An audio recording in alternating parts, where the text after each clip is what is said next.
Okay, welcome everybody to today's HASPA meeting here at the HARD offices.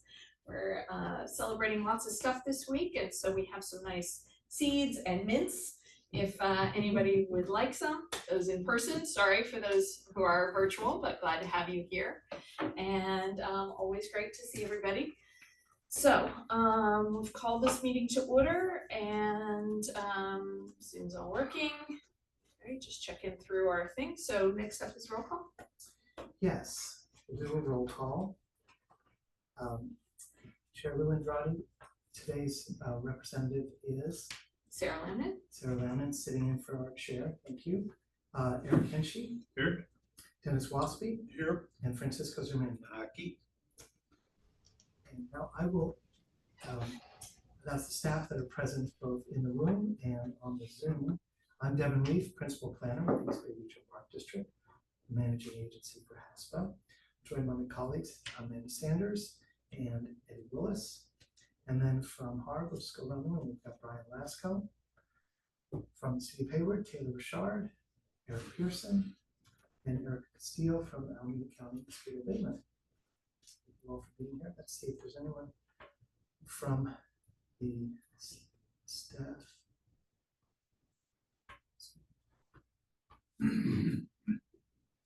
Okay, we've also got Robbie Perry, who is our park supervisor at Hayward Shoreline.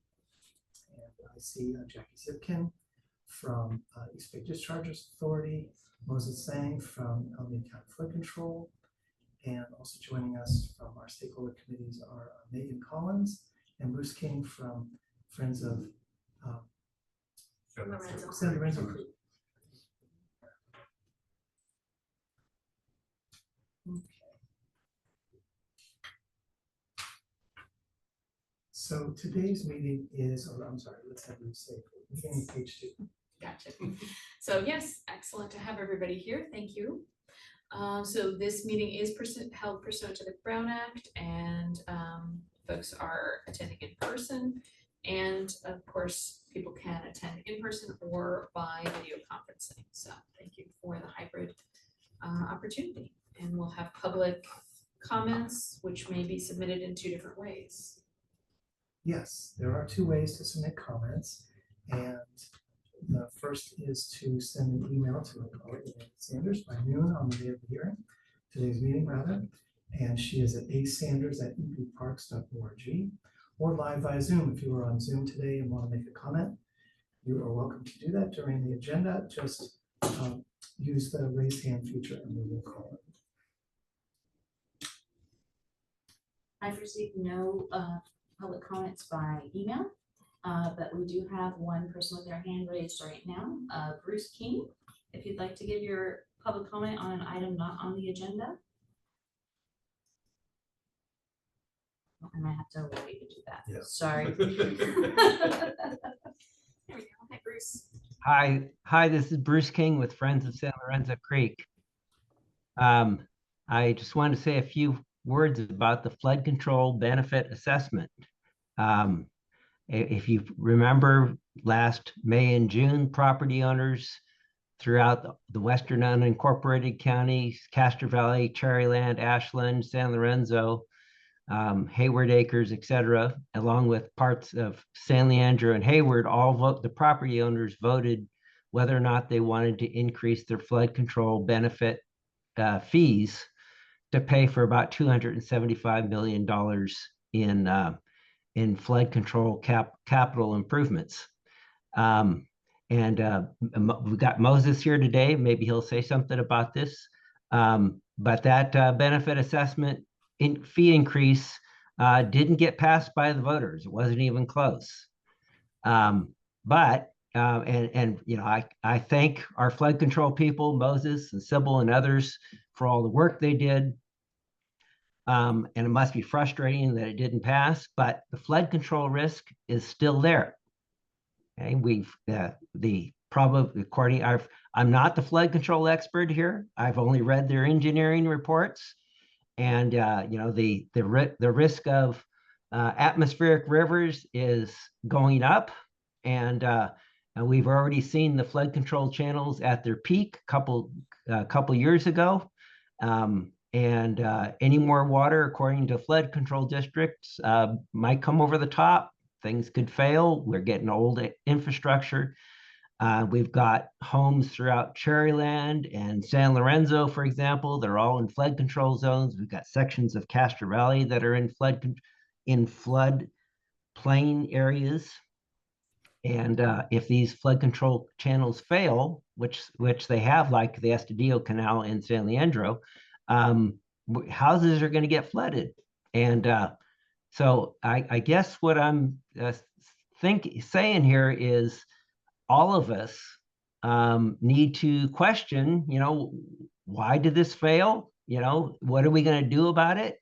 Are we just, I can't imagine we can just live with the flood risk and wait for something to happen, because then everybody's going to say, well, why did we let that happen? And in terms of the shoreline, it's my understanding that there are pumping stations that need to be rebuilt and refurbished. And so I can imagine that we're going to have flooding in the shoreline area as it relates to this committee.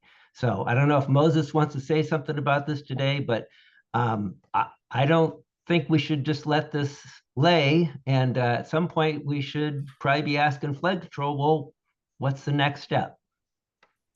Thank you. Thank you, Bruce. Any other public comments at this point? I see no other hands raised.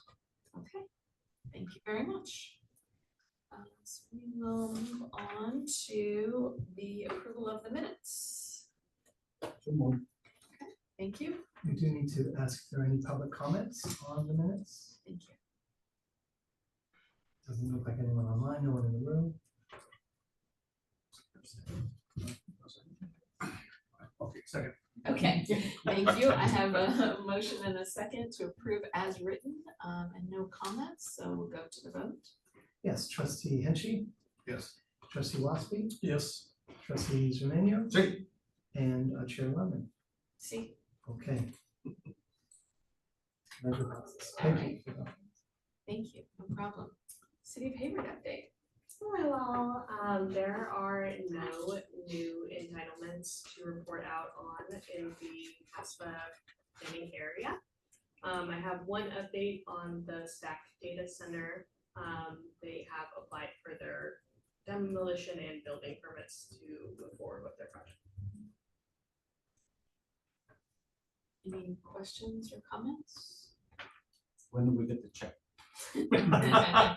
They will owe us the money when their building permits get issued. The project, so they're in initial review, so until they're ready to be issued, we won't know. And the time frame will depend on how quick the applicant is to respond to comments and how good their plans are. But I will be sure to provide this group with an update when we have the check coming our way. Thank you for pushing this, by the way. Any other comments or questions? Thank you very much. And Sulphur Creek Restoration Projects. Yes, we have as a guest Sid Temple from Quest Engineering and also Moses Sen from Alameda County Flood Control. Thank you both for being here. They have a presentation about a capital project. This is the Flood Control District's Sulphur Creek Restoration Project. Turn it over to Sid from Quest. Okay, hi, good afternoon. I'm Sid Temple, Crest Engineering. I am a consultant working with the Alameda County Flood Control and Water Conservation District. Hopefully you all can hear me and you can see the first cover slide of this PowerPoint presentation. So I think I'll just jump right into it. What we're here is we want to introduce this project to you.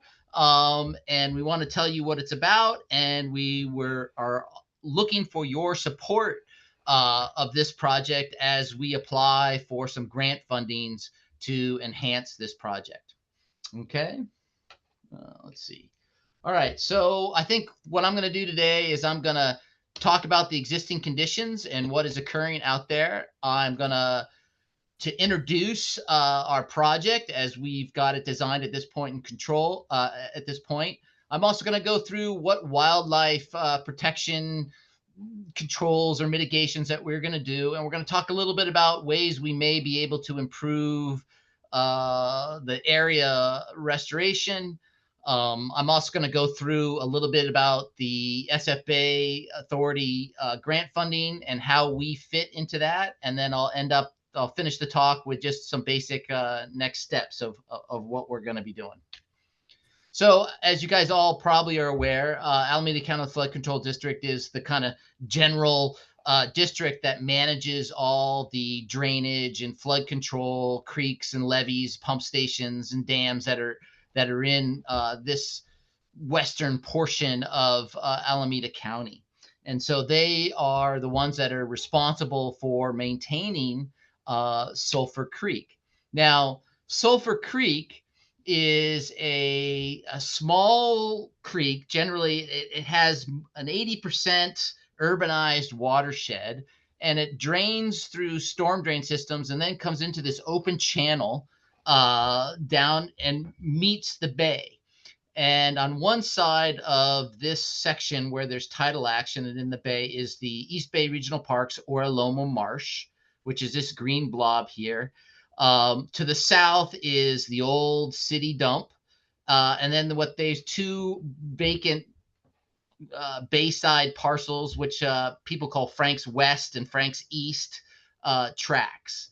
Okay. This project is going to reconstruct one of the failing levees on the south slope, this levee. Now, this levee is important for multiple reasons, but one of the main reasons why it's important is that it isolates Frank Dumps West from the bay and from the channel. Okay, and this is a very important snowy plover site breeding area, and snowy plovers are an federally listed endangered species, and they like to nest in wide open areas so they can see predators coming and things like that. And so Frank's West track actually is a perfect place for them to be breeding, and is one of the few spots around the bay that is very suited to their breeding system. Okay, so the goal of this project, one, is to protect the habitat of the western snowy plover. Two is to protect the landfill tow and adjacent lands from tidal and flood inundation. Okay, and three is to provide public access, to portions that are ancillary to the Bay Trail. Okay. I'm going to go through a few of the pictures showing existing conditions and kind of go over the general dynamic of what is going on out there. So these first few pictures that you're looking at is I'm sitting on top of the failed levee looking to the east here at the top picture at the Bay Trail. And you can see in the picture on the bottom is looking to the east. I guess this is looking west. Sorry, top is looking west. And you can see that I'd have to say that the levee at this point is almost vertical. It's slumping.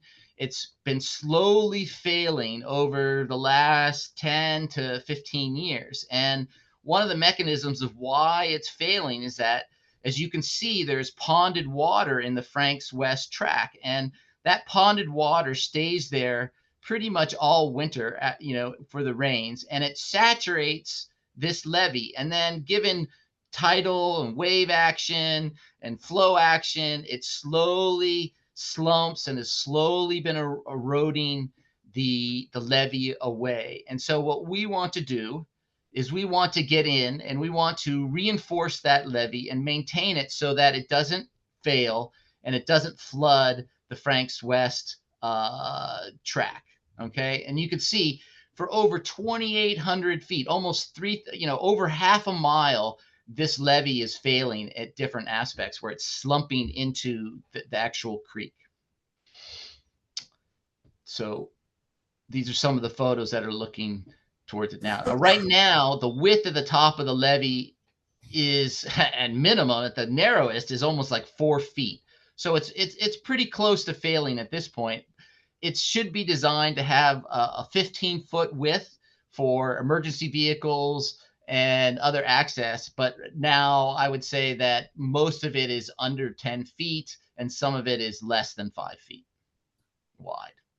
Okay, now the point that I want to put out on this photograph is this is looking at Frank's track west, and this is a summer shot. And you can see is after all of the water that has ponded in this track has evaporated, it makes this wide open kind of salty scald area. And that is what makes the breeding habitat for the snowy plover. So if the levee were to fail, okay, it wouldn't make a huge difference in the winter, because in the winter it's like this photograph, it's flooded with water. But during the summer, then the tide would be able to get into this habitat and it would pretty much basically destroy the habitat. It would be unusable for the birds if it got summer tidal influence. Okay, so just for a few numbers here to give you, it's like the project is basically 2,800 feet long.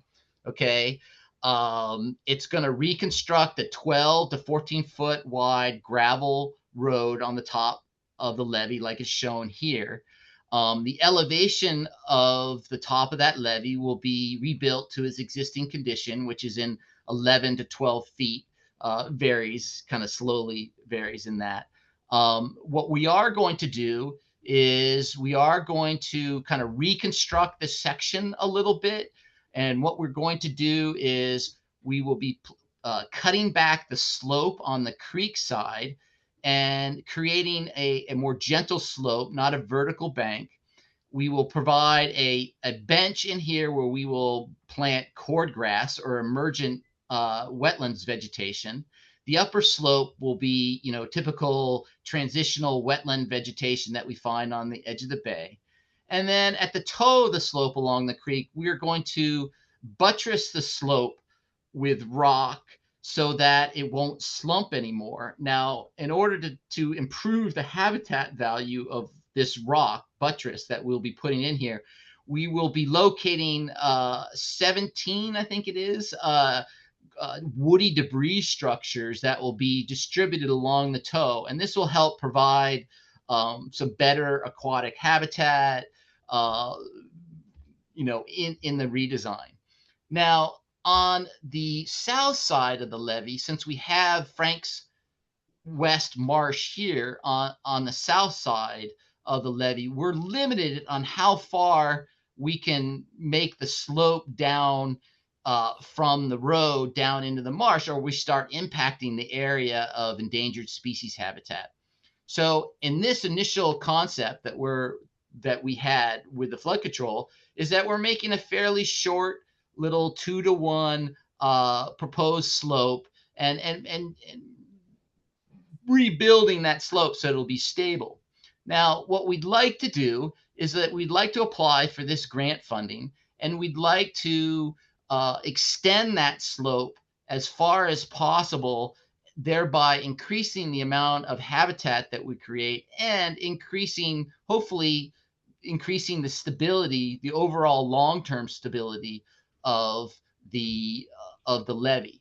Now, anytime we increase the slope distance, that means we got to bring in more dirt into the site, and bringing in more dirt to the site means more money. So that's one of the reasons why we are going for this grant, so that we can make up the funds to increase the habitat value of this project. And as our first commenter who made the notes is that the flood control district right now is they're need money, they need funds, and so we're hoping to gain some funds from state coffers on this that will help us on this project. We've done extensive studies so far for the projects in the design. We've done biological resource assessments and the engineering analysis, and the design is about 90% done at this point. Right now, we have no special status species of plants that we know that are on the site. But yeah, as you can see by all the red circles and all that, we have quite a number of endangered or threatened species where you'd expect being adjacent to the Oraloma Marsh and being adjacent to the bay. So We have the plovers and the rails and the mice and green sturgeon and long-felled smelt. We've got lots of different sensitive species in the area. So we feel that this makes this project a good candidate for habitat rehabilitation and habitat protection. Okay, so given that we have such a very sensitive wildlife, I would say, condition on the site, we have a whole list of extensive mitigations and I guess protection measures and controls so that we won't disturb or we won't hurt or hamper the existing wildlife out in this area. Now, we know that there's active breeding of snowy plovers this year right adjacent to our work area. So this is a known fact, and this is what we have to deal with. It's one of the constraints with the project. So in that regard, we're likely to have a shortened construction season so that we avoid nesting or breeding times for these birds and critters that are out there. So the project might take up to 2 years to complete. We're in the process of negotiating those construction windows with the permit agencies at this point in time. As part of the overall project and the restoration and habitat enhancement, you'll notice that it's basically strip habitat, that we're building on these slopes along this area. Okay. And we would be removing invasive species. We'd be planting plants that are appropriate for the Bay Fringe and other upper ecotone or uplands areas that would be adjacent to Bay tidal marsh areas. We've also been in contact with the San Francisco Bird Observatory, and we've asked them to provide us with a recommended plant list for the planting on this project. And what's really interesting about this plant list, and it was a big point that the Bird Observatory made, was that we want to avoid planting plants that provide cover to predators, right? Like bushy plants where a feral cat or a coyote could hide or sneak up on the nest of a snowy plover, because pretty much everything wants to eat snowy plovers. They must taste pretty good, I guess. Anyways, we want to prevent that. So the alternatives to the project that we looked at is really, it's the no project alternative that you have to really think about. If we don't do the repair on this slope, the levee is eventually going to fail, and Frank's West Track is going to become open to tidal influx. Now, that in itself may not seem so bad because the bay is losing wetlands, and we're always trying to increase more bay wetlands area. But given the fact that snowy plover habitat is limited within the bay, we believe that keeping this site, as plover habitat is really important, is more important than expanding large swaths of bay wetlands, at least at this point in time.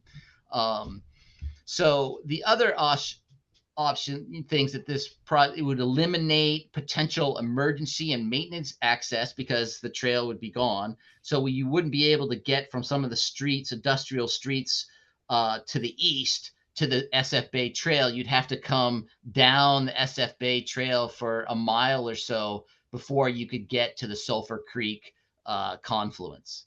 The other issue I think that a lot of people probably do think about is sea level rise. And I know that there's lots and lots of projects around the Bay Area that are looking at raising levees and things like that.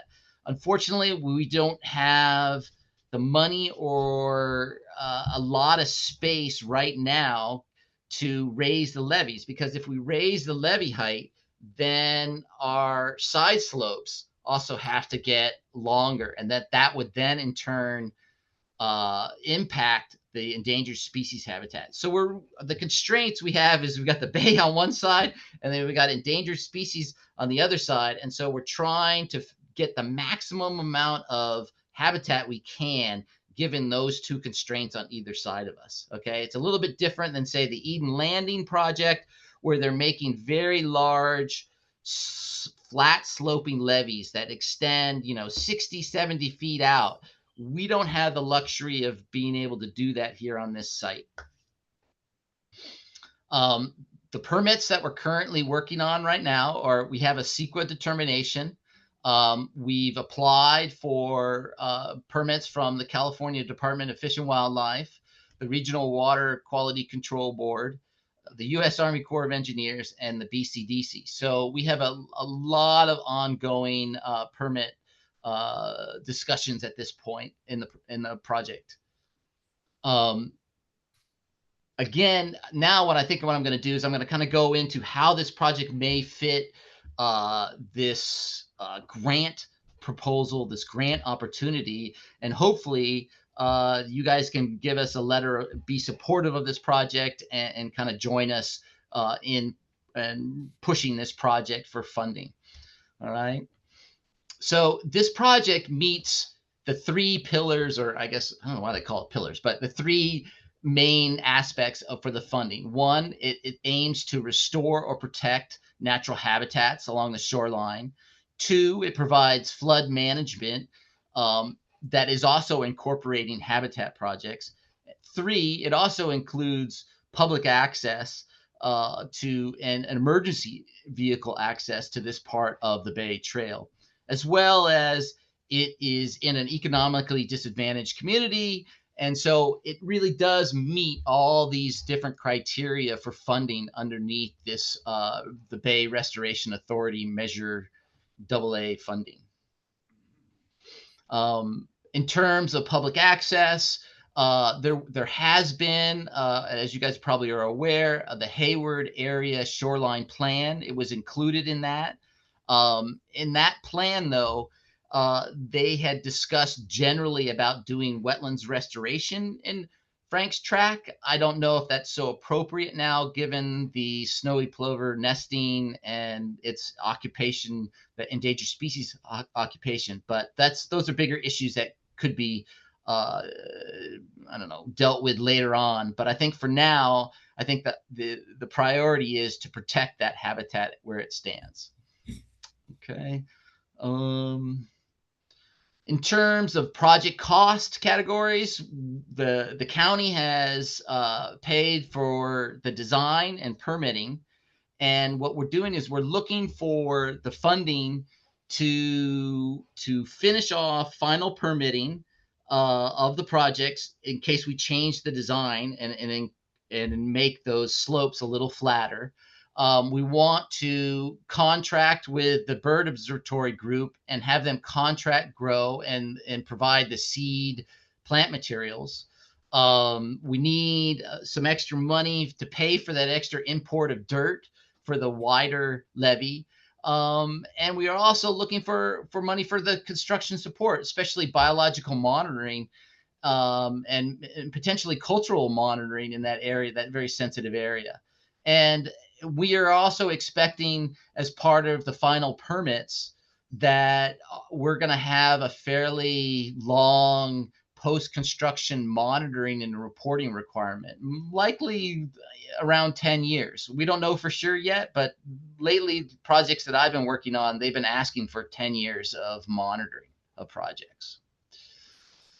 So the next steps are, what we're doing right now is we're identifying and we're trying to gain support from potential partners for this project. We are planning to put together a grant application package at the end of August, early September, and to apply for this grant funding.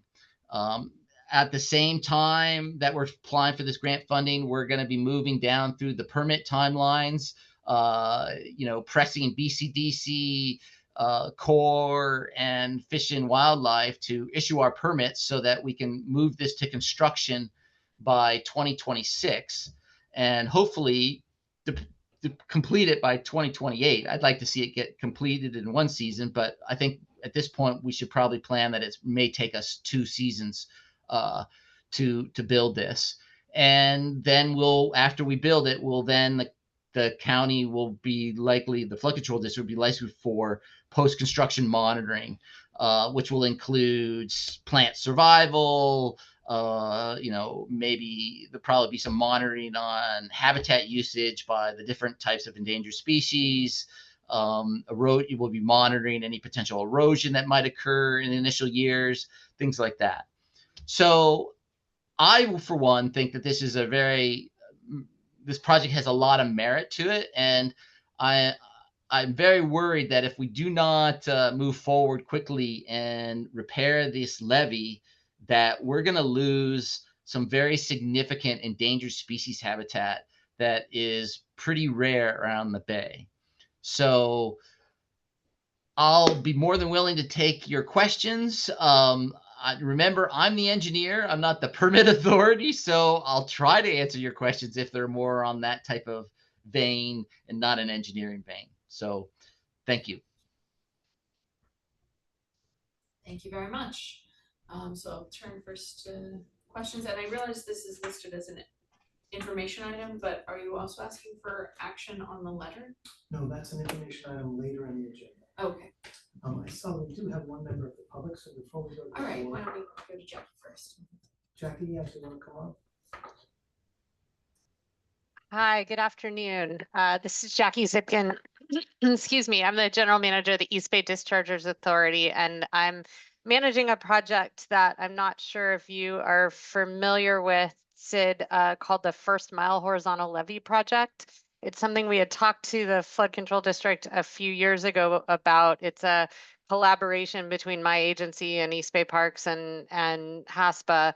The reason I raise it is that we are also looking at improvements to Sulphur Creek as part of that project, just upstream from the location that you're talking about. And on the northern side, the bank that connects to Orloma Marsh. Our project proposes to lower that bank to allow additional flows into the marsh. And so I think yours is a great project. Thank you for this presentation. It's super helpful. And I would very much support the funding. Happy to do an EBDA letter as well if that's helpful. But more than that, I think we need to be collaborating on the projects in terms of how we are, we're both seeking funding from the same, excuse me, same sources, permits from the same agencies. There are engineering considerations that about how the two projects relate to each other. So I just would look forward to or invite further collaboration as you move forward. There's even construction and monitoring synergies potentially depending on aligning the timing. Yeah, I guess are you guys looking for construction for next summer? Or is that what you We're guys a are little shooting bit for? behind you. Our project is just beginning the permit application phase. We've just kicked off the 60% design. So we're a little bit behind you, but it's possible we could, find ways to fast track that component of the project or Mhm. so. Right. Jackie, can I ask you a question? I noticed on the Hayward plan, the Bay plan, it shows them relocating the Bay Trail inward into that kind of across Sulphur Creek, a new bridge. And I don't know, I know that that's just planning document. It's not light in stone, but have you guys run into that issue about potential future Bay Trail alignment? Yeah, that is something we're discussing as part of the project, and maybe the East Bay Parks folks in the room can answer it more directly. My understanding is that the plan is to maintain the Bay Trail at its current location as long as it can practically and cost effectively be maintained, but that long term, the trail would be relocated to the top of our project, and we would look for some type of crossing at that end of Sulphur Creek. Mhm. Okay. Thank Well, you, I'm Jackie. great. I think this is, yeah, it seems like there's a lot of activity going around at Sulphur Creek right now. So that's good. Thank you, Jackie. And there were, for those online, there was head nodding about the protection, just as was described, protection and where it is for as long as possible, and then the relocation. So Thank you for that explanation. We have another Yeah, person. we Yeah, have another person. absolutely. Bruce King and then Moses Sang. Hi, Bruce King again with Friends of San Lorenzo Creek. I understand the levee will protect the snowy plover habitat, and that seems like you've got an agreement that that's an important objective. Could you explain if this levee just failed or you let it go to disrepair, what flood control benefit does the levee on the south side provide? Does it help to get the water out to the bay, or if you didn't have a levee there, would the flood waters move out to the bay just fine? Well, if the levee wasn't there, the floodwaters would inundate Frank's track in that area, and it would then be actively along the landfill edge. So the flood control aspect is mostly to protect the historic landfill and keep its integrity in place. If the levee does fail, what will happen, as I said, is that most of I think the elevation I'm kind of talking is around 3.5 to 4 feet. So it would be that habitat would be inundated at high tide for many high tides. So it would eventually turn that Frank's West track into basically a tidal mud flat is what it would do.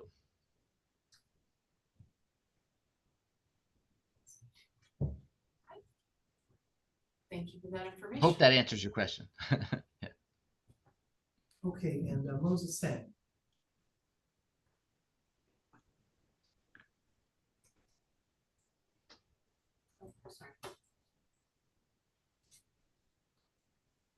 Moses You're on King? mute, Moses. Oh, there you go. Okay.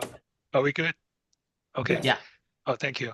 So yeah, I just want to mention the Sid is on the engineering side of things, and Jeff Peters and Margaret have been also with Questers working on the environmental permitting and also coordination with your different agencies.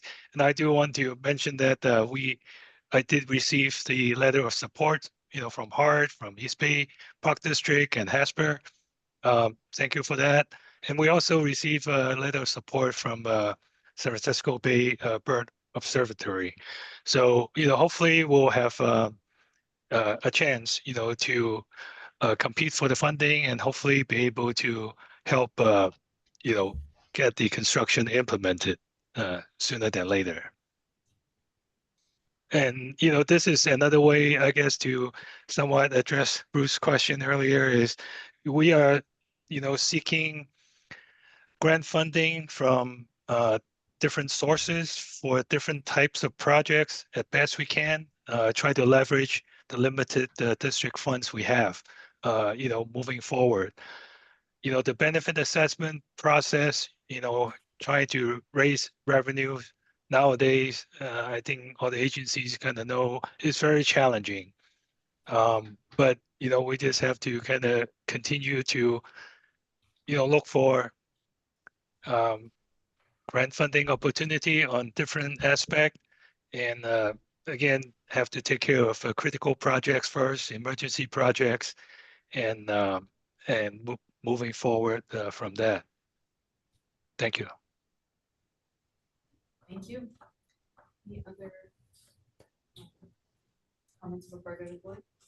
No more comments currently. Oh, no, sorry. You just asked me online. And also in the room? Just the board? Let the board go first. Well, I'd like to do the everybody and then I'll go to the board, if that's okay. Okay. Please. Thank you. Yeah, my name's Eric Durson. I'm with the city of Hayward and a member of the HASPA TAC. Thank you, Sid, for the presentation. Just wondering, in your conversations with BCDC, have they commented on the height of the levee, given projected sea level rise? And is that a concern of BCDC? Well, I believe it's a general concern of BCDC throughout the whole Bay Area at this point. Our project is not preclude future raising of that levy if it's deemed environmentally necessary to do that. They, you know, I have not heard. I mean, we're just early on in the process of consulting with them. We've had a pre-application meeting with them, and we've described the project and things like that. So we have not gotten really any formal, significant comments from them yet. I think they're still in the process of reviewing them. Is that correct, Moses? You know, because I have not been intimately involved with the BCDC negotiations. Yeah, BCTC permit application usually goes, you know, after we receive all the other agencies' permit. But as far as, you know, addressing the sea level rise, one of the, you know, BCDC's kind of interest, you know, as you know, addressing sea level rise is not a individual entity's, you know, ability to handle. There has to be a regional effort working with, you know, adjacent property owners in terms of the projects that they are working on. Again, on the, you know, kind of a regional basis. So, you know, I think, you know, we moving forward will have to be collaborating with, you know, different agencies here. We are also looking potentially for any potential funding match in terms of addressing sea level rise through the SB1, you know, funding. So, yeah, so that is kind of ongoing. Yeah. Right. And that's a good point, Moses. I mean, the point being too is that it doesn't make much sense for us to raise the levy at Sulphur Creek when the whole Bay Trail levy is at the same elevation. So in order to do that, it would mean raising all the levies all the way around that. And so that would be a much larger task. So I know we do have additional items and some action items on our agenda, but I know that our board wants to speak as well, and There's yeah. one more person from East Bay Regional Parks, Robbie Perry. Okay. Robbie, did you come on? Yeah, can you guys hear me okay? Yes. Okay, cool. This project's really great. I love the fact that we're trying to repair some of these damaged levees. One of my, as a person that's out there every day and that helps speak for the plovers, is with the increase of public access to that area. That's like other than habitat loss is like a #1 cause of having the plovers potentially move on with the amount of traffic that all of a sudden increases, and plus the dogs that will be problematic in that area, probably most likely running around in Frank's dump. So some measures would be great to hear, like how do we prevent that, or who are going to be the people? Oh, sorry. Who are going to be the people to kind of enforce that, keeping people out of that area, or like fences and stuff like that, because where the snowy plovers are thriving right now, it's off limits to public. Yeah, we're aware of the seasonal closures of that portions of Sulphur Creek levee. In terms of you know, what types of mitigations for, you know, keeping public access as well as managing, you know, the issues around breeding and things like that, those discussions are ongoing or are just starting with the U.S. Fish and Wildlife Service, because ultimately they're the ones who, because it's a federally listed endangered species, they're the ones that will dictate those types of mitigations. So at this point, I don't know what those mitigations might be. I do agree with you that, you know, it's a tough balance, you know, where you have public access, but you've also have to have habitat preservation as well. And these birds are skittish, you know, everything eats them. They're pretty scared. They're pretty skittish. So there's a lot of things that can disturb their nesting habits. Yeah. Thank you. Brian? Yeah, hi, this is Brian Lasco with HARD. I just have a quick question. I don't quite understand what money you're asking for and where it would go. It seems like the way it was described is this is additional money this is money in addition to just the general levy fix. Is that true? That seemed like you were talking more about the ecotone and plover habitat. But if you didn't get the money, there's still funding for the levee to be repaired. It's my understanding, yes. However, the amount of habitat that we would be creating as part of the project would be reduced. Moses, do you have anything else to add to that? Yeah, I'm not, too in detail in the funding criteria, but my understanding is that the reconstruction of the levee, because of the associated benefits, will also be potentially eligible for funding. But I think we'll confirm that once we go into the detailed application phase. Thank you for all the questions. I'll go to the board, Dennis and then Francisco. Okay, thank you. A couple of questions. So how much is the cost of the project? How much is the total cost of the project right now? Yeah. The project is $1.9 million, and then if we add in the extra dirt and habitat area, will likely increase the cost by anywhere between $800,000 to $1 million extra additional. Okay, thank you. And how much are you asking for Measure AA in grant funds from them? I think we're going to ask for as much as we can get. Yeah, I don't think we have made that determination right now. Yeah. My understanding is that the funding doesn't have a matching requirement, but of course, showing some level of matching or in-kind service as going towards the project, I think will increase the competitiveness for the application. Okay, thank you. And how many nesting pairs of snowy plovers are there existing there right now? Yeah, I think we have a recent report from Maddie with the San Francisco Bay Bird Observatory. I think she's been monitoring the nesting throughout this season. So I'm sure Maddie will have that specific information. Okay, and then you mentioned the in rebuilding this levee on the, I think it was the what was it, the northern side, you said you were going to have to add rock. Were you referring to rock or were you referring to riprap? It's rock and riprap. It's riprap. It would be. I think the design is something like 12 to 18 inch riprap, something like that. Yeah, not concrete. How about that? Yeah. Well, that's the deal. I mean, we got lots of problems all around the coast with East Bay Regional Park District, with citizens coming out saying, no, riprap stinks. You're throwing concrete, broken up concrete, and really messing up the bay with all the everything that leaches out into that. We can't build a beautiful trail for 300 feet of riprap.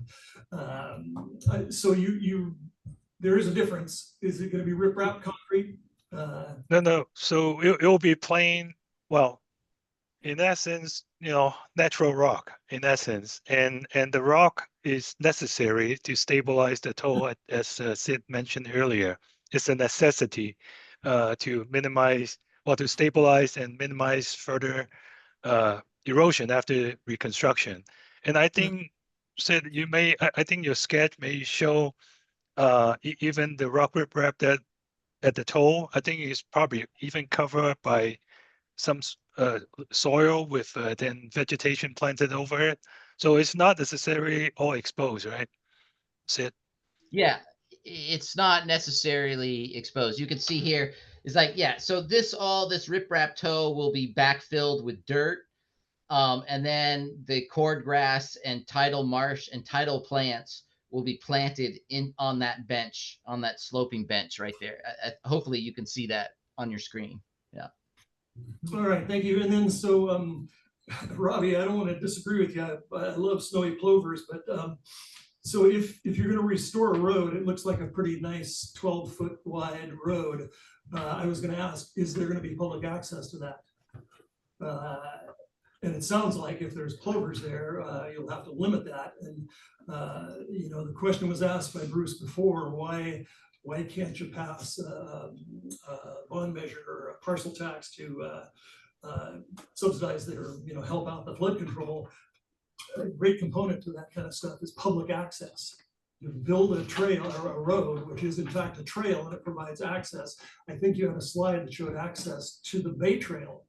If you follow that out, your improvements were going to take us right to the Bay Trail, if I'm not mistaken.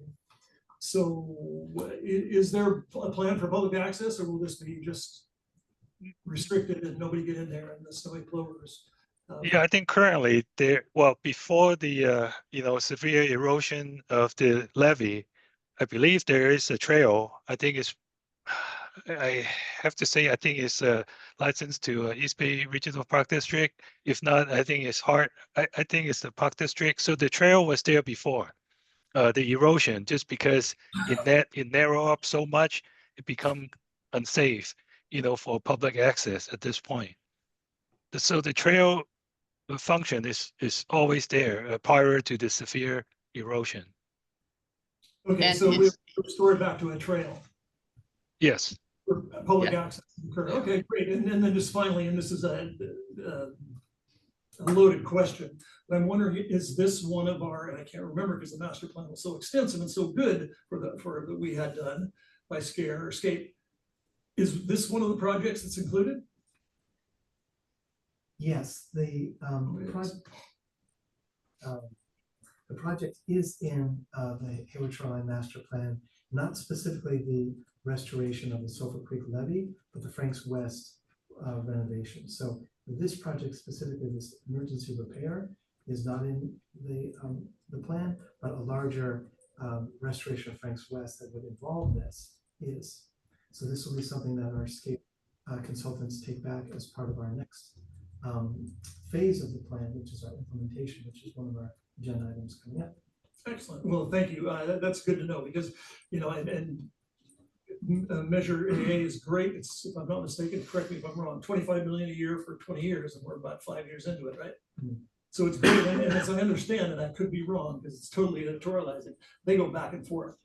And it was based on some really good legislators on this side of the bay that said, oh, this is a great little program. We all passed this, 9 counties voted on it, and every project went to San Mateo County or San Francisco County the first round. And some of our great John Joya and some other folks really got together and said, hey, everybody's paying for this. Let's split it up. So if I'm not mistaken, it kind of goes back and forth. Every 2 years, the regional park district gets one, then the next year we don't, and the next year we do, and then the next. So it kind of goes up and around the bay equally.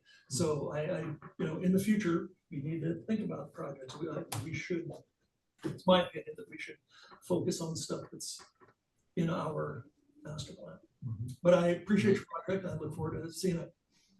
Yeah, can I just address the public access? One thing is that it would be my expectation that if the project is done and the public access is allowed in there, that there would be probably seasonal closures during the nesting season, that probably U.S. Fish and Wildlife Service would ask for some type of a seasonal closure in the breeding season. And so that typically lasts in the early summer, early spring to late to August, like mid-August or end of August, something like that. Yeah. Thank you. Francisco. Thank you, Madam Chair. My 3 questions were asked. Okay, well done, John. Any questions or comments? No, thank you for the information. When do we expect the next update? Any idea? I'd like to see how this thing progresses. Sorry, go ahead, Moses. No, I was just going to say, you know, we just have to kind of work through the current, I don't know if this is a pre-app meeting or actual application meeting. So I think we have to probably get through that exercise and see where we may stand at that point in time. And then, yeah, there'll probably be an update after that. Yeah, That's it. Yeah, I think in mid-September, they have a pre-application kind of webinar roundtable where they encourage applicants to kind of put in a draft application so that they can review it, its merits, and you know, give you pointers of what would make it better, or what might, you know, whether you have a good shot at it or not, I think. And then you go to the final grant application. So that seems to be the process. So perhaps in October, after Yeah. that process and Yeah. the project gets refined. Yeah. And obviously coordinating with our schedule and staff schedule, so. Okay, and then, so I'll just add, you know, I appreciate there's a lot of thought behind this project, and I appreciate that. I want to underscore Jackie's comment, and some other folks have said this as well, about collaboration. This is the perfect place to have these early conversations of, you know, this is a regional issue, and how do we together, you know, if flood control is concerned about the levee, EBDA is concerned about the first mile, HASPA is concerned about the whole plan and sea level rise in general, having regular opportunities, and I'll put in my pitch again for, I know everybody does, for flood control to be part of this group, because then it could be a regular conversation and we can do these things together as opposed to just coming to ask us for the letter. We're happy to support each other, and we do that well when we have these ongoing conversations, and not just pick out projects individually. That's my soapbox. But I appreciate the work, and I look forward to the next update. Anything else on this item? Thank you very much.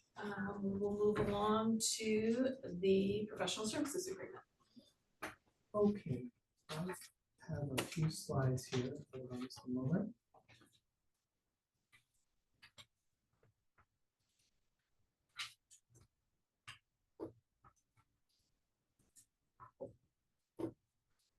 Okay, so today's agenda we have been going through, and we have reached a very important milestone, which is agenda item number 4. This is the approval of a professional services agreement with Regional Government Services for HASPA administration. So I have a few remarks here just because this is so important for us. Staff is pleased to bring this item to approve a contract with Regional Governmental Services for third-party administration of HASPA. This was the result of a competitive selection process, and RGS emerged as the clear favorite.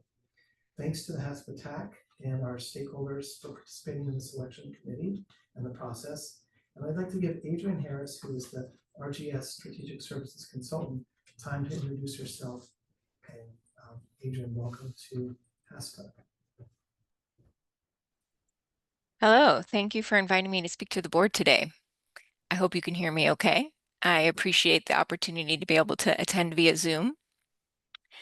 As Devin said, my name is Adrienne Harris, and I'm Strategic Services Consultant with RGS. I appreciate that the East Bay Regional Parks District team asked me to give you a little bit of background about RGS and our team. For over 20 years, RGS has been delivering administrative management and consulting services to public sector agencies across California. RGS staff work to provide flexible, scalable, and cost-effective solutions tailored to each client agency's needs. RGS provides administrative services to 11 agencies currently, including several JPAs and special districts. HASPA would be our 12th. As an example, we currently serve in this capacity for Richardson Bay Regional Agency as well. RGS's multidisciplinary team offers expertise in JPA management, including Brown Act compliant meetings, fiscal oversight, stakeholder engagement, environmental conservation, grants, and interagency coordination. We have a deep bench of expertise to pull from, and services can be scaled or adapted over time based on emerging needs. If the board approves the contract today with RGS, I'll be your main point of contact, serving as your chief administrator. I have over 20 years of experience working with government agencies and nonprofits to advance environmental conservation and sustainability goals. Our RGS team will also include a dedicated clerk and team members available to advise on communications and finance. We are excited to partner with HASPA, and we look forward to supporting HASPA administration, agency collaboration, and your plan to adapt the Hayward Regional Shoreline to make it resilient and more accessible to all. And I'm happy to answer any questions that you have. Thank you very much. Thank you, Adrian. Before we go to board questions, I did have a couple more remarks I just want to make sure the board is clear about. So even with this consultant contract that's before you, there will still be a role for managing agency. And that is to manage the contract with RGS. So until the managing agency rotates, which it will do periodically, East Bay Regional Parks Service staff, myself and Eddie, will be the project managers for the RGS contract. So the contract that's in your packet is for 2 years with 3 additional 1-year extensions, which are optional. So the first year of the contract is about $125,000, and there's funds for that amount in our newly adopted HASPA budget. The second year funds will be about, the contract amount is about $100,000, and the contract documents themselves mention a $500,000 figure. Just want to explain that. That's the total amount that could be spent over the entire 5-year period. We have not budgeted for that. We've only really just budgeted for 1 year. So any funding for RGS will have to be budgeted each and every year by the board. So we'll leave it at that and turn it to the public and to the board for any questions or comments. Thank you very much. Not seeing anything online, are you? No.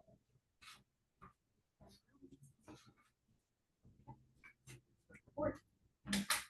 Are there questions, comments, or a motion? Good, it's good.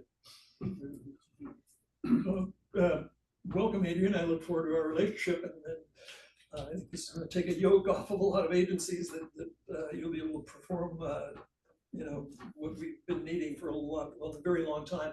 But I sort of wonder, where is RGS? Are you in space somewhere? Is there a real? I know you're a real human. I would never suggest you're not. So what is the relationship? What if I want to go talk to somebody? Yeah, I'm happy to answer that question.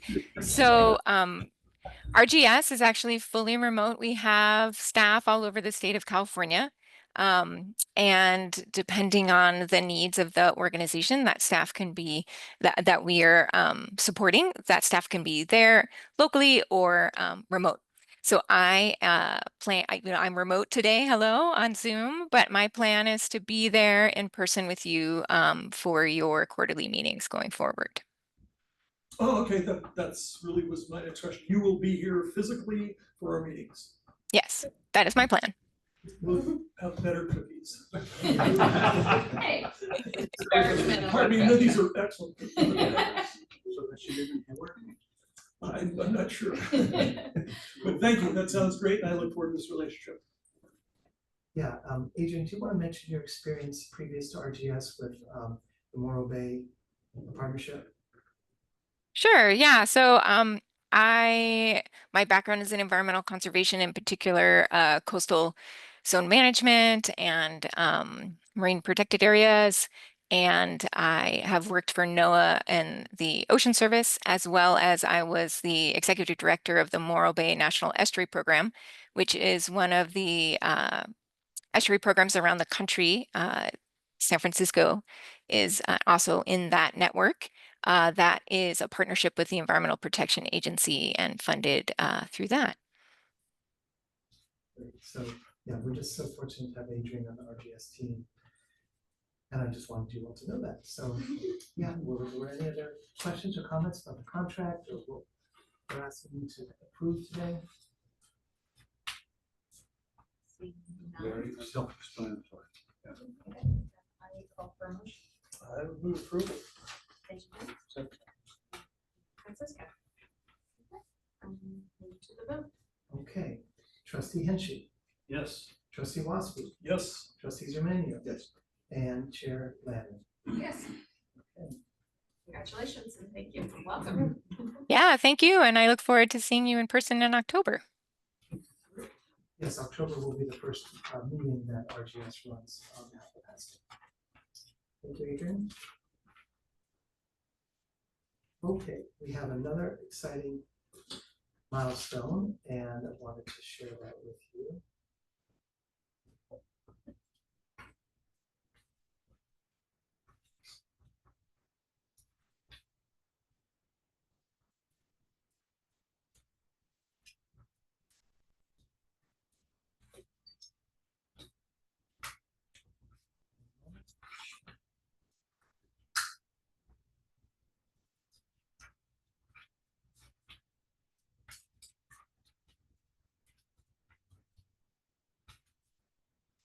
Okay, agenda item number 5, another really important contract. This is the approval by the HASPA board for a professional services agreement with Scape Landscape Architects for completion of the Environmental Protection Agency and San Francisco Estuary Partnerships Pivot Point Grant.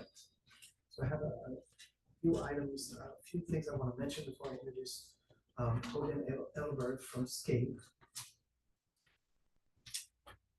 Some of you will remember Scape as the landscape architecture firm that was chosen 5 years ago to prepare the Hayward Regional Shoreline Mass Adaptation Master Plan. And Scape was successful in a very competitive selection process, again, thanks to my TAC colleagues and our stakeholder group colleagues for making our way through 4 really competitive applications for this grant. And what this grant is a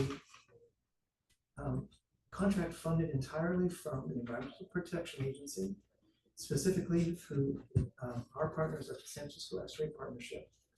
And the way this is working out, I'll explain in a few minutes the structure of the contract, but I did want to turn it over to Hogan, and I have his slides, so give me just a moment.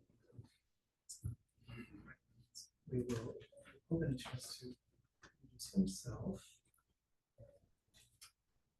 Thank you. And I can front maybe just yeah, please do that. Just as long as the folks online can still see you too. Yes. Here, you. Right Oh, sure.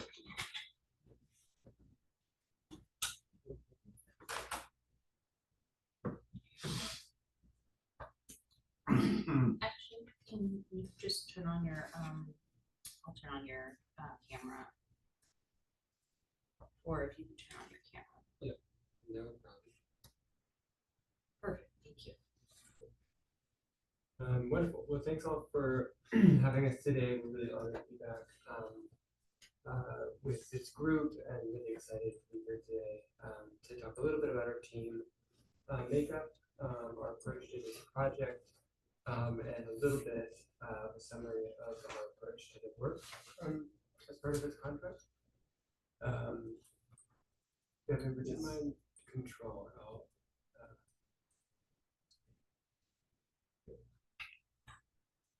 Just a minute. There we are. Thank you. So my name is Hogan Edelberg. I'm a landscape architect, senior associate with Scape. I'm from California. If we move forward with approval today, I'll be your point of contact for our team moving forward. Scape is a landscape architecture, urban design and planning firm with headquartered in New York City. We have offices here in San Francisco and in New Orleans. And as some of you may remember, we really focus on advocating for resilient, ecologically restorative, adaptive landscapes at many scales. We're planning a full-service landscape architecture and urban design firm engaged in planning, construction, and implementation. Next slide, please. The bulk of what I'll share today is just a little bit about each of our team members. Sorry, I'm just making it a little bit bigger on my screen so I can also see.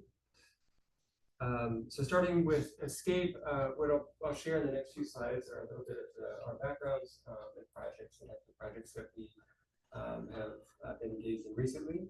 So as Devin mentioned, we are very proud of the 2021 Hayward Shoreline Master Plan. California, we also started the by-time competition, led the public sentiment along Alameda Creek proposal. Other examples of projects that you may see in our proposal, and I can talk about a little bit more today if there's questions, are the Climate Ready Dorchester project in Boston, Massachusetts. That has a lot of similar qualities to the scope of work and what we're really doing here today, both planning at a neighborhood and city scale for adaptation and climate ready solutions, but also implementation, project identification and implementation planning at the same time. We're engaged in that scale of work in other geographies as well. Louisiana with the Coastal Master Plan, and Resilient Jacksonville in Jacksonville, Florida, which includes governance components, which are very relevant to discussion today. And notably, recently in the Bay Area, we just opened a China Basin Park in Mission Rock, a waterfront park with contains a portion of the Bay Trail. And we're also working with UC Berkeley on a landscape climate adaptation master plan, which focused on the campus landscape, species, character, and how that may evolve over the next 50 to 75 years with climate change. We've really rethought our team for this sort of work. It's not the same team that we had for the master plan intentionally. And we're joined as a strong partner by ERA. Next slide, please. Who really has amazing quals to support the implementation planning and governance assessment work as part of this project. Recently, they worked with FTC and Bay Area Regional Collaborative on their climate change adaptation strategy. The Transportation Authority of Marin on the sea level rise adaptation planning study in Marin County that has similar governance quality for Harvard here. They're working right next door with the city of Newark on their sea level rise vulnerability and adaptation project. And they also are working with BCDC on the technical and policy assistance for the regional trauma adaptation plan. So intimately familiar with both jurisdictional and municipal JPA planning efforts around project implementation, definition, and governance assessments.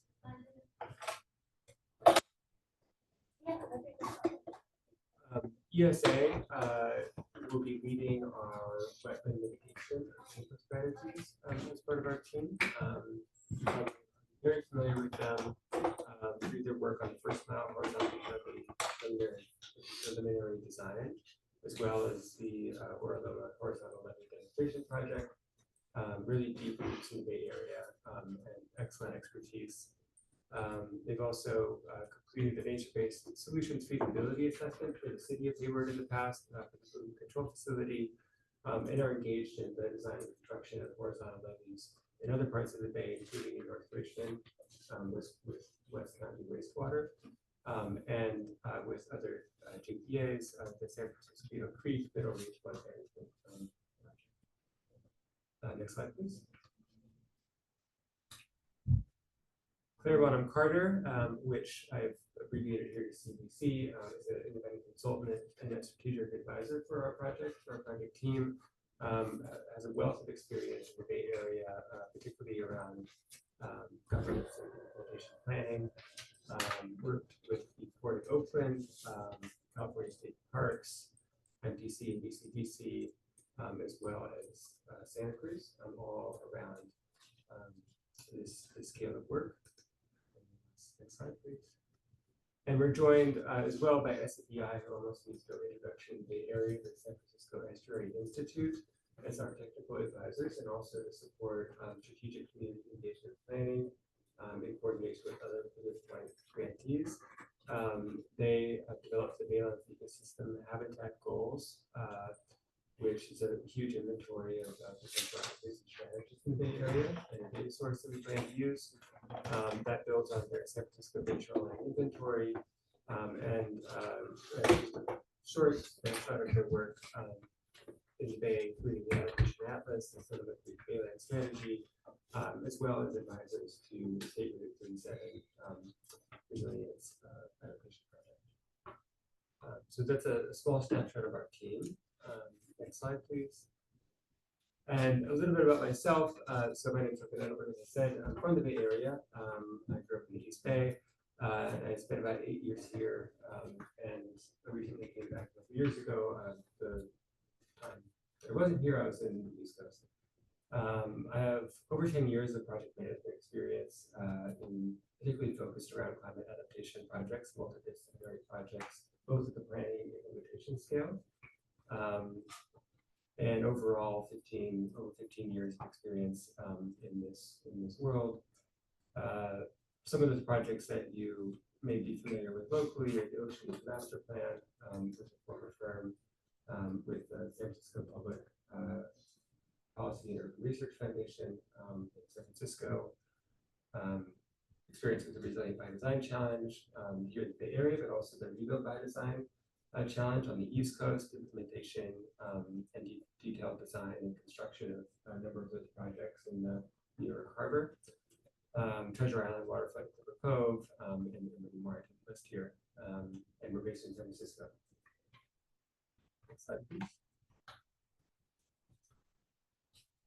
So we are planning for implementation here, which is not meant to be a joke, but we're really focused on taking our planning document and supporting this group into developing actionable, shovel-ready projects with clear timelines for implementation. And our core planning team have clearly defined roles and responsibilities within each of the 4 primary tasks, which are listed here in the blue boxes, and then the individual team members from the consultant firms that I just listed off. When we put together this team, we're focusing on a team of individual expertise, rather than just firms and walls. So I started with the walls, but the people on this org chart are really the heart of, I think, why we were successful here. Arab, as I mentioned, will be supporting implementation strategy and the governance assessment. Claire Bottom-Carter, really helping at the front end, as well as task 4 governance assessment for interviews and research and initial strategy. ESA, Ilse Nahara, wetland mitigation and CEQA strategy, and then SSEI, as I mentioned, technical assistance and community stakeholder engagement. On our side, we're joined by Pippa Bashir, who's our resilience principal in charge, and Nat Farad, who was intimately involved in the 2021 master plan effort. So continuity and fresh faces to really help move this forward. Next slide, please.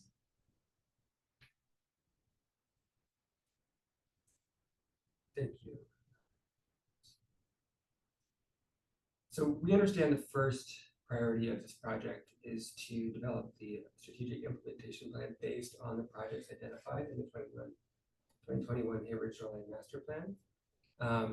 We understand the backgrounds of these projects and what can change and what must remain.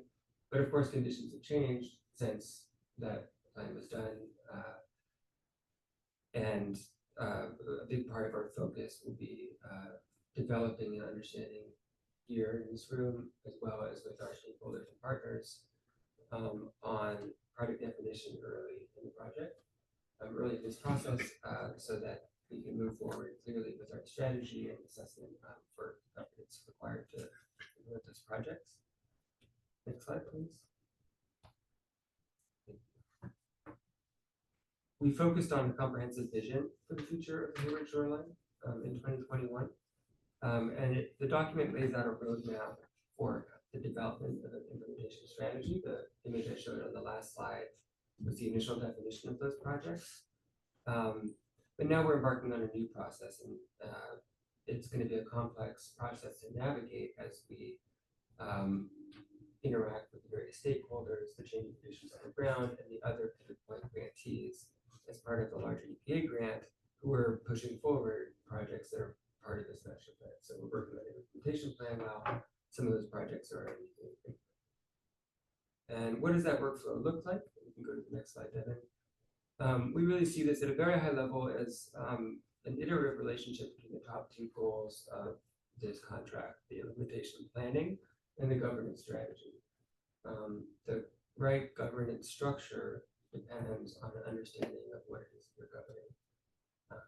Those 2 need to inform each other, particularly around the research that we're doing for the governance strategy, informing the project definition and the implementation planning. At the same time, this is a wealth of knowledge that will be supported to the rest of the Bay Area and our friends and coworkers in this community, and knowledge sharing, coordination, and engagement with other people like grantees and practitioners is a part of this project throughout. We have one more slide on the schedule. This is our proposal schedule that we shared in our initial proposal. Of course, some of the dates will change, but what I really wanted to communicate with this is that we've worked with HASPA before and many other public agencies, municipalities, and we understand what this process looks like. in terms of the time that we all need to review, to comment, to iterate, and to understand the complexities of the project. The schedule shows here just describes a pretty detailed process for completion of this effort within the timeframe and budget, and includes in orange healthy review periods for HASPA trustees, staff, and stakeholders, both for final deliverables, but also interim deliverables for each component of the tasks, which we really see as an important part of success of this process. Really quickly, because I might not be able to read this, it starts from task 1, project initiation, which will start as soon as possible, and moving forward into the research phase, which is task 2, including a review of all past documents for ourselves and our team, interviews and research with yourselves and stakeholders as part of our understanding of this organization and structure. Task 3, including project evaluation and prioritization, and our implementation strategy. Task 4, following our implementation strategy, our governance survey and assessment, really looking at similar organizations, how they started, how they evolved, what their charter is, and how HASPA as an entity might need to evolve in order to oversee the projects that we're talking about as part of this plan. From there, we'll make recommendations and establish guidelines and compile this all into a final report. Interspersed throughout here in the stars are our technical workshops. And this is a really targeted ability for us to bring in technical experts efficiently and effectively to explore particular components of the project, for example, like habitat loss or opportunities for habitat gains. And then, of course, in the bar on the bottom is the community public engagement, which we'll be doing alongside other things. I'm sure that was a lot of information, and I tend to talk fast, so I will stop there and say thank you and welcome any questions.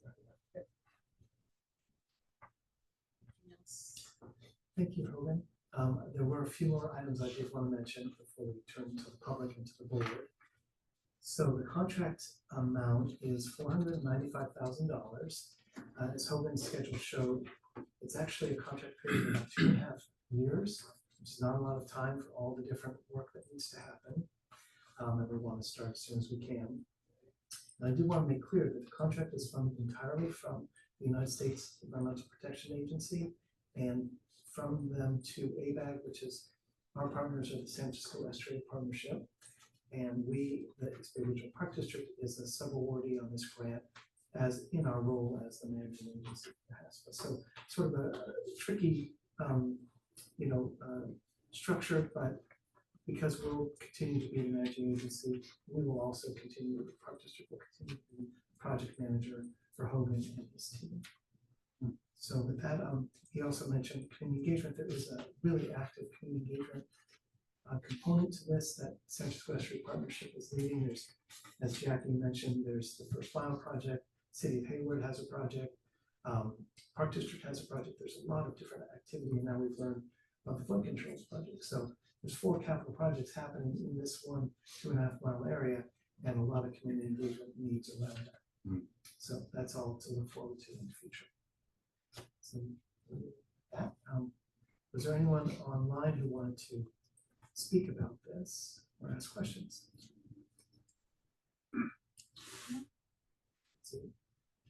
Okay. All right, then I will turn to the board.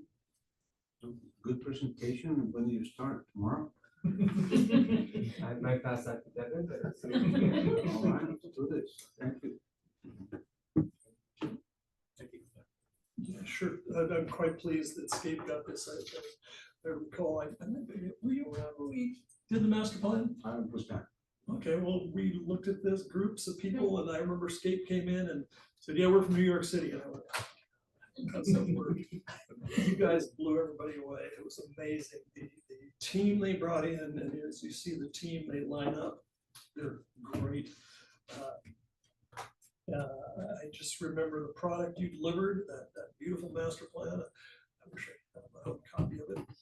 It's so big and all those beautiful, oh, you. We'll get you a copy. Oh, cool, cool, I thought it. We'll get all of you a copy. Uh, Alright. yeah, it's a beautiful document, and then, you know, we use some of the graphics and some of the photos when we go to street fairs and show people that it's just beautiful.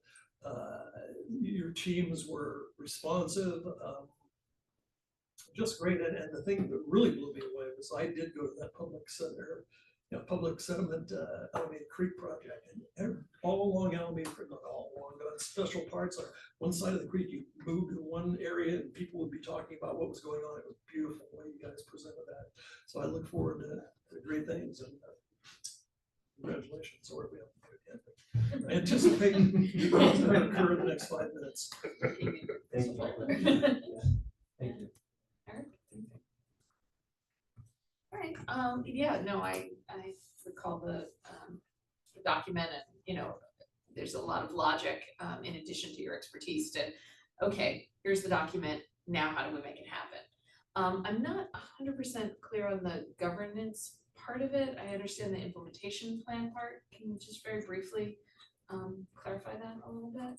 Yeah, so the shoreline master plan implementation planning is task 3. Task 4 in our scope of work is called the HASPA governance assessment and vision. As part of that, there's 3 major components. One will be research into other or similar agencies such as the San Francisco GPA to understand their charter, their roles and responsibilities, and their mandate. We're going to interview with 3 different organizations. And the second will be to develop guidelines for evaluation of HASPA based on the findings that we discerned from the initial reviews and research. And the third will be recommendations and a vision for what the capacity, staff needs, and what kind of organizational structure might be best suited to oversee and potentially operate portions of the shoreline based on the projects that we're defining.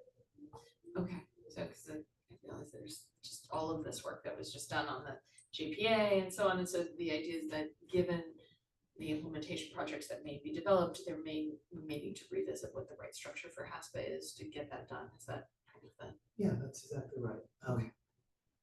There are so many different types of organizations, like San Francisco Creek, JPA, which I'm always difficult to say. But there's also one shoreline, which is actually its own special district in San Mateo County, and there's others in the North Bay. So we want to learn from our sort of partner agencies about, should HASPA stay a JPA that grows, or should it turn into something else in the future, so that these projects can continue to be built. Okay, thank you. Appreciate that additional depth.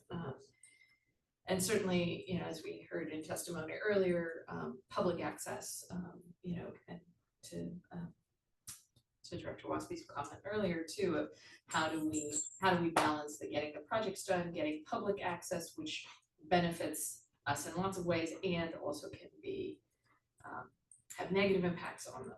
So as part of those outreach and kind of the engagement questions, I can see that being part of the process, as well as what is that balance point of access and its benefits and access and its challenges. So I look forward to this work. And be happy to entertain a motion.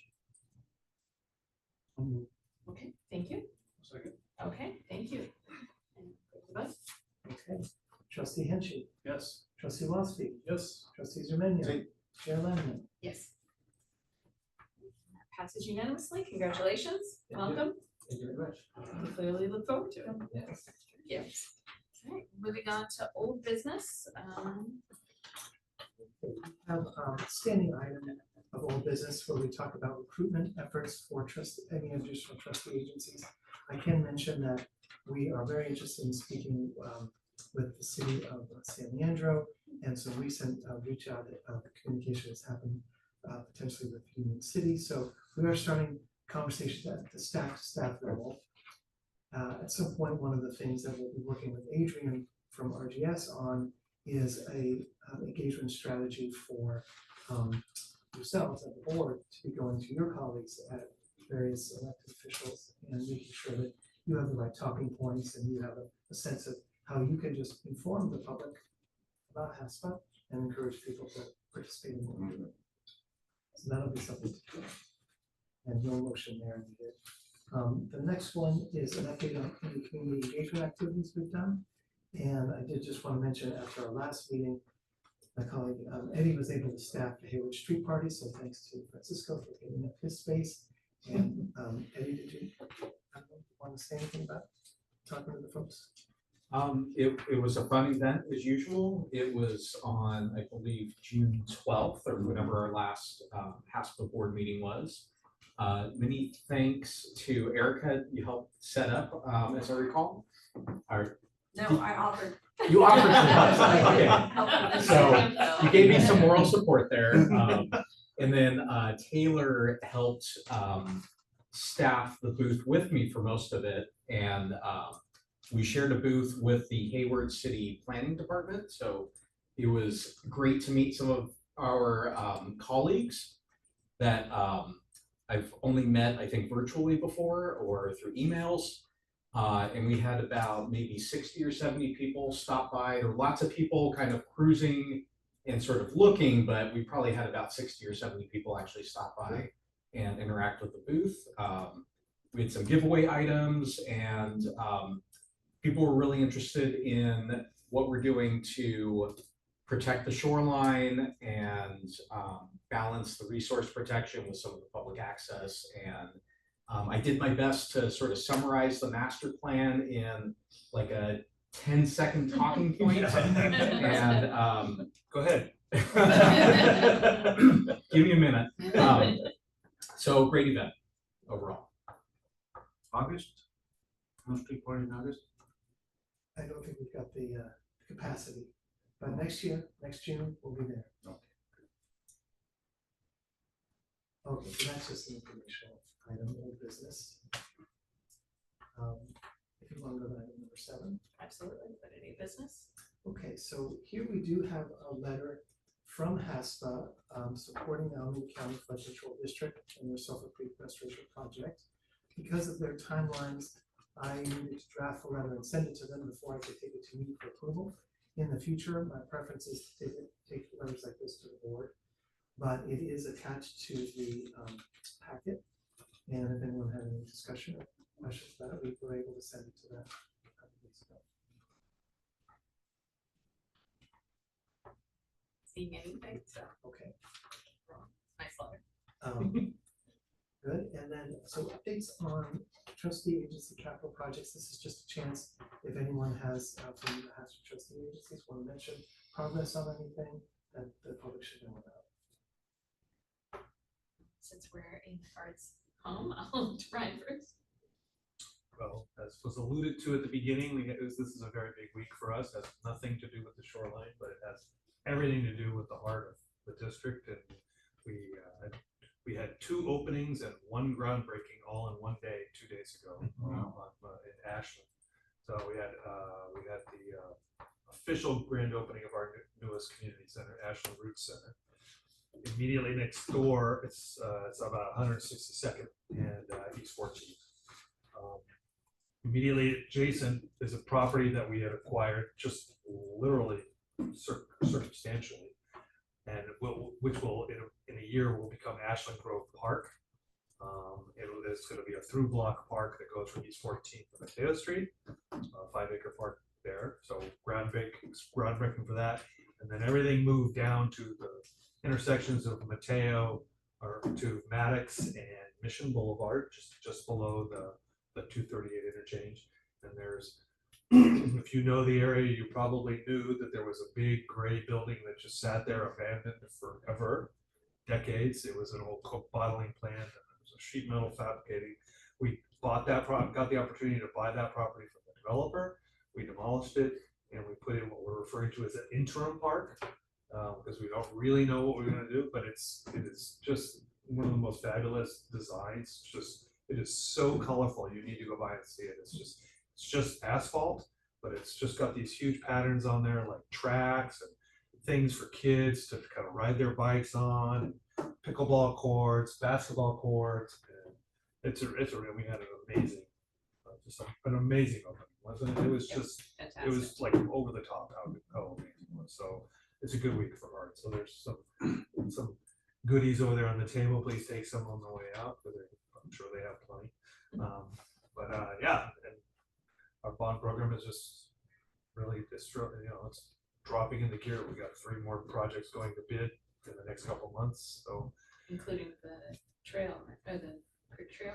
the Creek Trail, that's not gonna go to bid, but we're very close to getting an operating agreement with flood control so that we can get that project actually moving, which is gonna be public access trail right from basically from downtown Hayward all the way to the bay. So we're just dotting i's and crossing t's. So help it along, Moses. And so yeah, the bond program is really kind of got full traction right now. So we're also but it's a bond program. We are spending all our money, and we are moving towards starting up the activities necessary to get on the 2026 ballot, because fortunately fortunately for me, there's still plenty to do. So on that list though is what we're looking at shoreline wise. We are watching very closely that OPR grant from the state. They had a phase 1 that we basically all of our planning efforts here make us ineligible because we're just so far down the line. They're like, oh no, come back at phase 2. And so we're waiting for them to issue the phase 2, and we feel pretty confident because they've had good communication with us. So, and that would be kind of schematic design studies for the shoreline center. Basically, okay, sea level rise. What are we going to do with the shoreline center? Get somebody, professional services, to develop strategies, cost benefit analyses, and things like that. So I hope to report more on that soon. Yeah, and absolutely cheers to the bond team. Oh, thank you. For sure. And of course that shoreline project, again, we'll do group conversation. Exactly. It'll be nice. Hopefully it comes along because we can get in here with those other 4 or 5 projects. It's really a good time to be here. Welcome aboard. Perfect timing. I love that. All right, East Bay Regional, anything? No updates. We will have a presentation at our October meeting from our project manager, Chris Barton, on the Hayward Marsh Restoration Project, which is still in the permitting and design stages, but that will come in October. And City of Hayward? Updates? No? Thank you. Okay. And mosquito? Yes. Okay. Thanks. Thank you. And well, I think C is covered here. Yes, let's see, that's also a placeholder. Okay. So we move to number 8. We can do that. So yeah, we keep a place in the agenda for upcoming items, and this is the board's chance to add anything if you like. Of course, you can always just email us too. So at your next meeting on October 9th, which will be here at HARD offices again. Thank you, Brian. HARD. We'll be adopting the meeting calendar for 2026. We will potentially be having a managing agency rotation policy to consider, which is how the managing agency responsibility rotates from one agency to the next. And then we've teed up a couple of different projects that may not all be in October to give you presentations on. One will be the consultant team for the First Mile project, Acre QEA. Then Dave Halsting from South Bay Salt Ponds could give a presentation about Eden Landing. Like I mentioned, Chris Barton about Hayward Marsh Restoration. And then there has been an application by folks here at HARD for the priority conservation area expansion that MTC, Metropolitan Transportation Commission, allowed for, and we'll hear an update at some point about how that worked for Hayward Shoreline. So those are all to come. Great, and then potentially maybe this flood control project. Right. The levee repair. Sure, levee repair. So for Creek, or if not in October, then the next meeting after. Any other recommended or requested agenda items? Any announcements from the board? Tree party next Thursday, 5:30 to 7:30. Drop by. It's a good time we'll be about. I'd like to echo Brian's sentiments that the multiple openings and groundbreakings was just fantastic. And, you know, that's the variable. I mean, if you want to, you could pass a bond measure tomorrow with 85%. I know. But can we go to vote right now? And I harp on it all the time, but I think we need to learn from it too. The one thing you need is people to be involved and see what you're doing.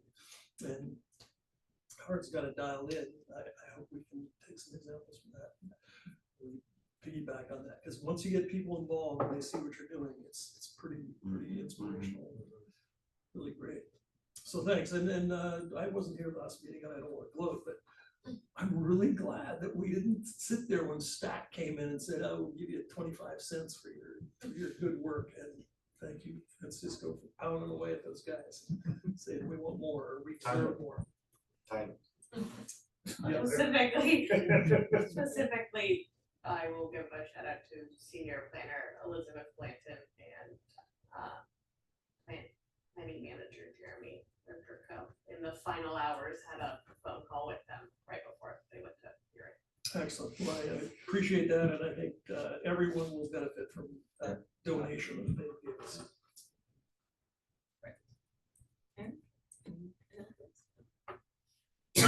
think we covered the hard announcements, so unless there's anything else for the good of the order, October 9th. Yep, and it will be here. And Dennis will bring the cookies. That's right. Excellent. Thank you, everybody. Really appreciate it. This meeting's adjourned. Everybody have a good drive home. It'll be easy to get out of the parking lot.